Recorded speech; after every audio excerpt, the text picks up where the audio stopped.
Bom, vamos direto ao ponto. Sejam bem-vindos a mais uma análise onde a gente pega aquelas teorias super complexas e transforma em um conhecimento totalmente prático. Hoje, a estrela da nossa explicação é uma figura que literalmente virou o jogo: Carl Rogers.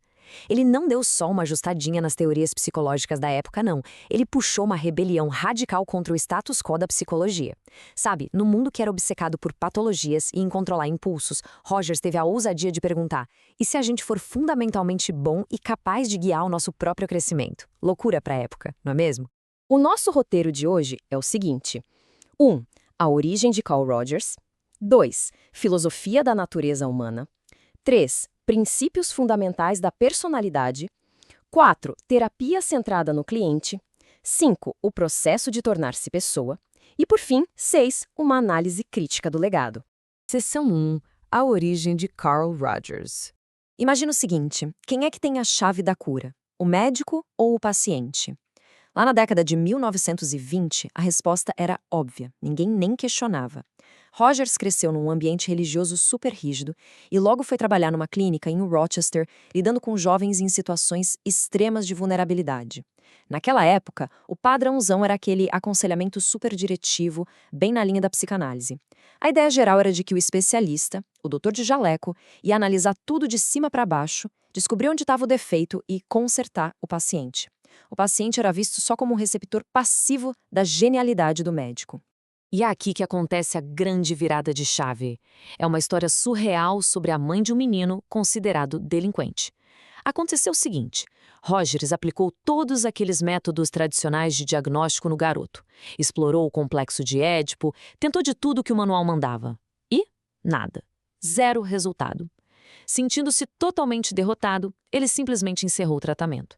Só que, já na porta de saída, a mãe perguntou se a clínica também atendia adultos. Quando eles voltaram a sentar, ela começou a desabafar uma história real de dor, de rejeição, problemas gigantes no casamento. Olha só que loucura. O problema do menino era só um sintoma do sofrimento da mãe. Foi exatamente nesse segundo que Rogers teve a epifania da vida dele. Quem está em sofrimento é quem realmente sabe onde o sapato aperta. O cliente, e não o doutor todo-poderoso, é quem conhece de verdade o caminho para a própria cura. Seção 2. Filosofia da natureza humana. Para entender essa mudança, a gente precisa ver o contraste gigantesco entre duas visões de mundo. De um lado da arena, a gente tem a visão hobbesiana, que era a dona do pedaço na psicanálise e no behaviorismo. Basicamente, o ser humano é egoísta, cheio de impulsos perigosos e precisa da civilização e de rédeas curtas para não virar um selvagem. Do outro lado, surge a visão inspirada lá em Rousseau, que foi exatamente a que o Rogers abraçou. O humanismo bate no peito para dizer que a nossa natureza é, na verdade, construtiva, direcional e busca o crescimento. O mal, ou a disfunção, não brota da nossa essência, mas sim da repressão e das máscaras que a sociedade obriga a gente a usar. É uma visão incrivelmente otimista. Seção 3. Princípios fundamentais da personalidade. O grande motor dessa visão otimista é o conceito de autorrealização. Isso significa que a gente tem um impulso natural e contínuo para crescer e realizar o nosso potencial interno. Vamos imaginar uma semente de árvore. É instintivo. Ela vai crescer em direção ao sol e virar uma árvore gigante. Bom, desde que não botem um bloco de concreto em cima dela, claro. A pessoa, em sua essência, se desenvolve de forma natural quando o ambiente dá uma forcinha. Só que, convenhamos, esse ambiente quase nunca é perfeito. Desde a infância, a gente é moldado pelo que o Rogers chamou de condições de merecimento. Isso é bem complicado porque age como correntes super pesadas no nosso desenvolvimento. É aquela lição perigosa que ensina que o amor tem um preço. Sabe aquela coisa de só receber afeto se for educado, se não chorar, se tirar 10 na prova? Para não perder o amor dos pais ou a aceitação da sociedade, a gente começa a esconder os nossos sentimentos reais só para bater essas metas. O resultado? Isso acorrenta a nossa essência e gera uma alienação de quem a gente realmente é, criando uma fachada, uma versão artificial só para agradar os outros. Então, o grande objetivo de tudo, o ponto crucial, é alcançar o que a gente chama de congruência.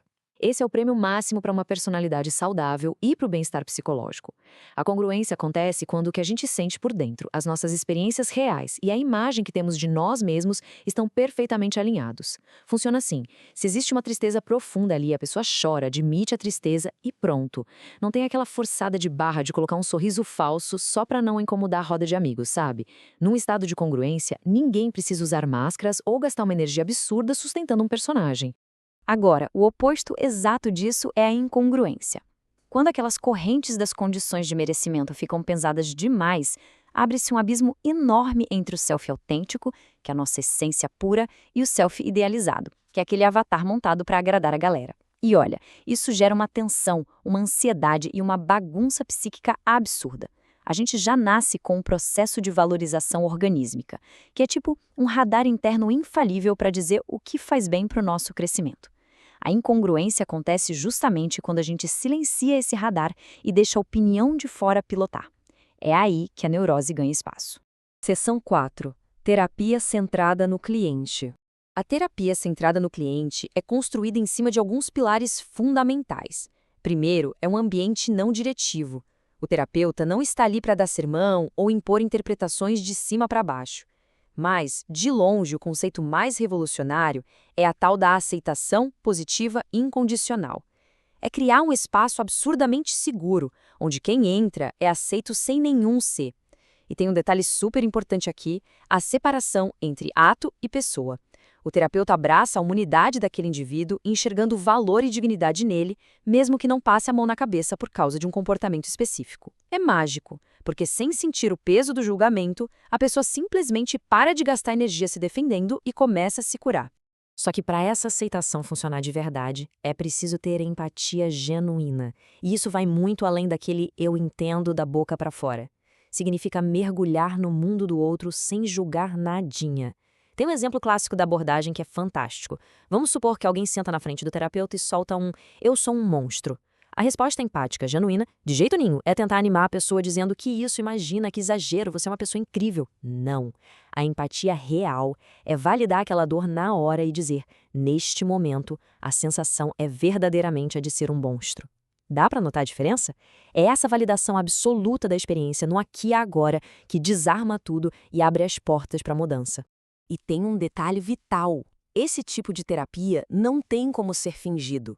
O Rogers pegou emprestado lá do filósofo Martin Buber a ideia do encontro eu-tu. Se o profissional tentar usar essas ferramentas só como um truque de manual, uma técnica estéril e mecânica, vai dar muito errado. A congruência exige humanidade na veia, sem o escudo do jaleco ou do título.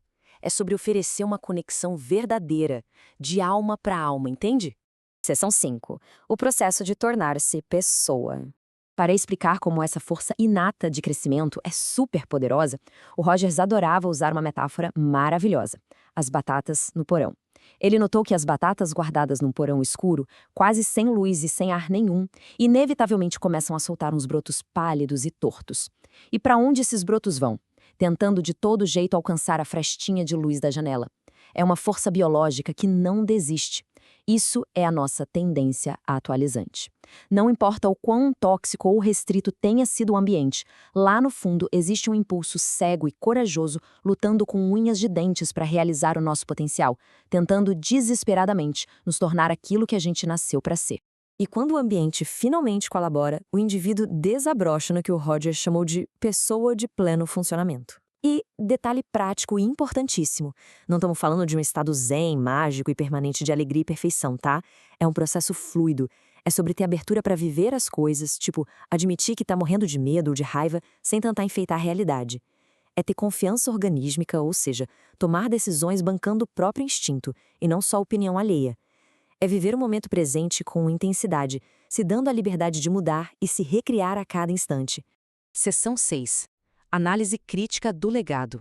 Olhando para o legado todo de forma mais neutra, a gente vê que existem contribuições incríveis, mas também algumas críticas bem pertinentes. Do lado positivo, é inegável que ele tirou os holofotes da doença e colocou na saúde e no crescimento. Ele devolveu a autonomia para as pessoas, empoderando o antigo paciente a virar cliente, sem falar que cravou a empatia e a autenticidade como pilares realmente curativos. Por outro lado, a crítica aponta que essa visão de que o ser humano é puramente bom por natureza é um otimismo um pouco exagerado, que acaba ignorando a nossa capacidade inerente para crueldade ou autodestruição. Além disso, como o método depende muito da autoavaliação, a abordagem pode emperrar se não houver um pingo de autopercepção profunda. Sem contar que, segundo os críticos, falta uma estrutura mais diretiva para lidar com casos psiquiátricos severos, que exigem uma intervenção mais contundente. Mas, olha, independentemente da linha psicológica, o impacto humanista de tratar o ser humano como alguém digno e em constante evolução é inegável. Essa citação capta perfeitamente a essência de tudo que foi discutido. O crescimento pessoal é algo que simplesmente flui. Indivíduos saudáveis confiam no próprio instinto e abraçam essa transformação constante.